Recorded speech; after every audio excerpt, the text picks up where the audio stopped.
तो आपका स्वागत है हमारे चैनल स्टडी वर्ल्ड में। आज हम बात करेंगे उत्तर प्रदेश का जो एग्ज़ाम हुआ है मेंस 2022 वाला।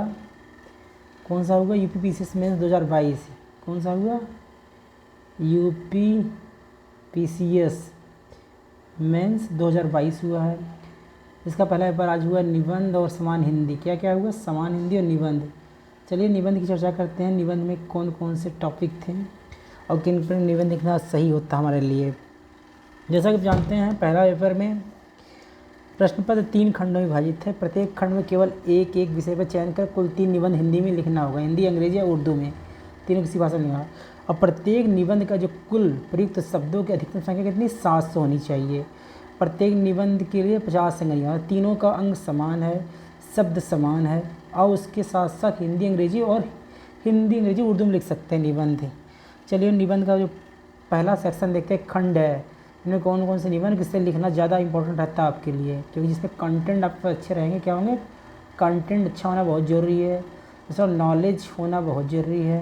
कंटेंट हुआ, नॉलेज हुआ और आपकी इम्पोर्टेंट है उससे उस सब्जेक्ट पे जिस टॉपिक आप चुनते हो उस पर आप गहराई से पकड़ होना बहुत ज़रूरी है। 3 चीज़ ध्यान रखना।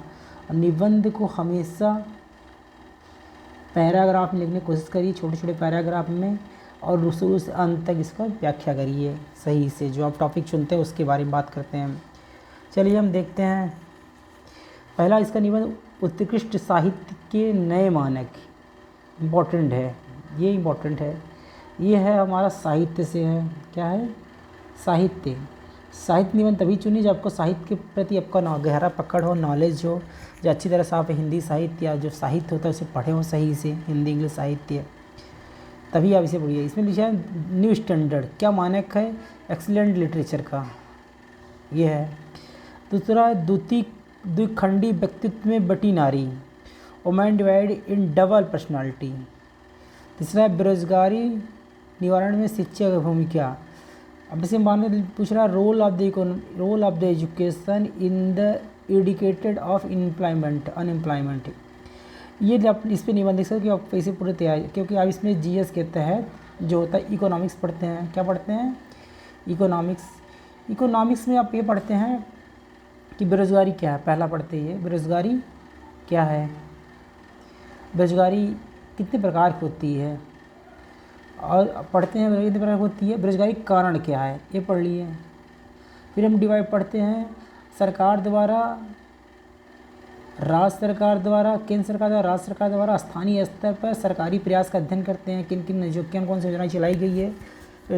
मतलब एजुकेशन के माध्यम से बेरोजगारी दूर करने के लिए से स्किल्ड कौशल विकास योजना हुआ एजुकेशन के माध्यम से। और तमाम आईआईटी और तमाम जो भी कमर्शियल एजुकेशन उसे बढ़ावा दिया जा रहा है बेरोजगारी कम करने के लिए। इसमें सबसे इंपॉर्टेंट टॉपिक थर्ड, ये करना आपके लिए ज़्यादा इंपॉर्टेंट है। इसमें आप स्कोर अच्छा कर सकते थे। क्या कर सकते थे? स्कोर अच्छा कर सकते थे। अगला देखते हैं।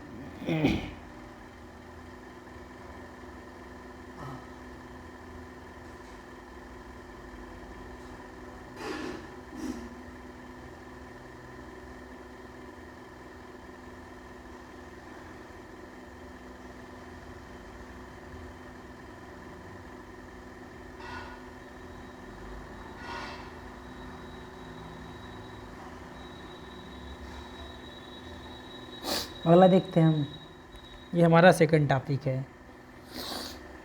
हमने कितना 3 निबंध लिखना अनिवार्य हमारे लिए था, और ये सेक्शन बी का निबंध है जो बहुत इंपॉर्टेंट है। अब इसका अध्ययन करके जैसे इंपॉर्टेंट पार्ट उसे आप लिखें, उस निबंध को आप चुनें। ये निबंध मैक्सिमम आपका होता है इकोनॉमिक्स से। क्या होता है? इकोनॉमिक्स टॉपिक जो होता है इशूज़ उस पर आधारित होता है या इन्वायरमेंट होता है। पूछ रहा है इसमें औद्योगिकरण पर्यावरण प्रदूषण को स्रोत है। ये भी अच्छा निबंध देखने के लिए था। दूसरा इसमें पूछा भारतीय अर्थव्यवस्था की कृषि भूमिका, ये पूछ रहा है। बढ़ती क्षेत्रीयता और राष्ट्रीय एकता के बारे में पूछ रहा है। Increasing regionalism and national unity पूछ रहा है। हमें सबसे अच्छा इंपॉर्टेंट निबंध इसमें लगा दूसरा आप लिखते बहुत अच्छा कर पाते हैं। रीज़न ये है कि इसके बारे में आप गहराई से जानते हैं। इतिहास जब शुरू करते हैं, पसाड़ काल में कृषि का भूमिका क्या था भारतीय व्यवस्था में, उसके बाद हड़प्पा काल हुआ, मौर्य काल हुआ, तमाम देते देते आप बढ़ते हुए आप भारतीय आज़ादी के बाद भारत सरकार द्वारा कृषि का विकास कैसे किया गया, अर्थव्यवस्था में इसकी भूमिका क्या रही, जीडीपी क्या रहा इसका, और आने वाले समय सरकार की क्या प्लानिंग है कृषि के लिए, 12वीं पंचायत योजना क्या है कृषि के लिए, कितना योगदान दिया, ये सब इम्पोर्टेंट हो गया। इस सेक्शन में सेकंड वाला टॉपिक जो था बहुत इंपॉर्टेंट से आप लिख सकते थे। ये इसका नॉलेज इन्वायरमेंट के साथ साथ इकोनॉमिक्स पे और साथ साथ औद्योगिकरण या नगरीकरण पे ज़्यादा पकड़ वो लिख सकता है। ये तो इंटरनल सिक्योरिटी का इसे भी आप लिख सकते, बट सेकंड वाला में रेफरेंस ज़्यादा देंगे, ये ज़्यादा इंपॉर्टेंट था हमारे लिए। अब सेक्शन थर्ड का देखते हैं कौन सा ज़्यादा इंपॉर्टेंट है। कौन सा सेक्शन थर्ड है? सेक्शन थर्ड है, ये इंपॉर्टेंट है। ये देखो मैक्सिमम ये ऐसे प्रश्न स्कीम, जो स्कीम भारत सरकार द्वारा चलाई जाती है उससे आता है, या मान लीजिए नदी वदी से आ जाता है, ये सब आ जाता है। जो मतलब करंट इशू से बोलते हैं लोग, क्या है करंट इशू से, करंट इशू इसका मोस्ट इम्पोर्टेंट टॉपिक होता है थर्ड सेक्शन का।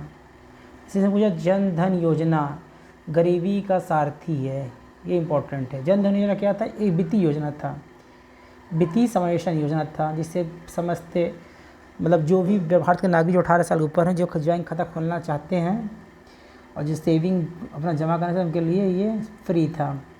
पहले क्या होता था, बैंक खाता खोलने के लिए कम से कम 500 रुपया देना अनिवार्य था, और इससे सरकार द्वारा फ्री में लोगों के बैंक खाते खोले, गांव-गांव में मोबाइल के माध्यम से खोले गए, जहां लोग जाकर बैठते थे बैंक कर्मचारी। वो जल संरक्षण के लिए नदी संयोजन आज का मांग है, ये इम्पोर्टेंट है, ये भी इम्पोर्टेंट है। देखा for water preservation river coordination is the demand of today, ये सही है, ये भी इम्पोर्टेंट है। दूरदर्शन अब संस्कृत की अगुवाई कर रहा है, television in the leading bad culture, ये थोड़ा टफ था, इसे लिखना मुश्किल था। बट ये वाला प्रश्न और ये वाला प्रश्न मैक्सिमम बच्चे ये चुने होंगे। अगर आप पूरा सही करते हैं, क्या करते हैं, अगर आप कोशिश करते हैं अच्छा करने का, तो आप हमें मुझे लगता है जब तक मैं मेंस दिया हूँ, पीसीएस का हुआ या आईएएस का मेंस हुआ, तो मुझे पीसीएस मेंस में मुझे निबंध नंबर लगभग 92 या 95 के बीच में रहता था। तो नॉर्मल अगर आप अच्छा करते हो इसमें ना, एक नॉर्मल व्यक्ति निबंध में लगभग 80 से 90 के नंबर के बीच पा जाता है, अगर थोड़ा सा मेहनत किया हो। अगर आप अच्छा लिखते हो तो निबंध में 112 नंबर पा सकते हैं। कितना पा सकते हैं? 112 नंबर। कोशिश करिए आप अच्छा लिखे होंगे, मैं जानता हूँ अब फाइनल सिलेक्शन होगा। थैंक फॉर वॉचिंग, वीडियो को लाइक करें, शेयर करें, सब्सक्राइब करें मेरे दोस्त।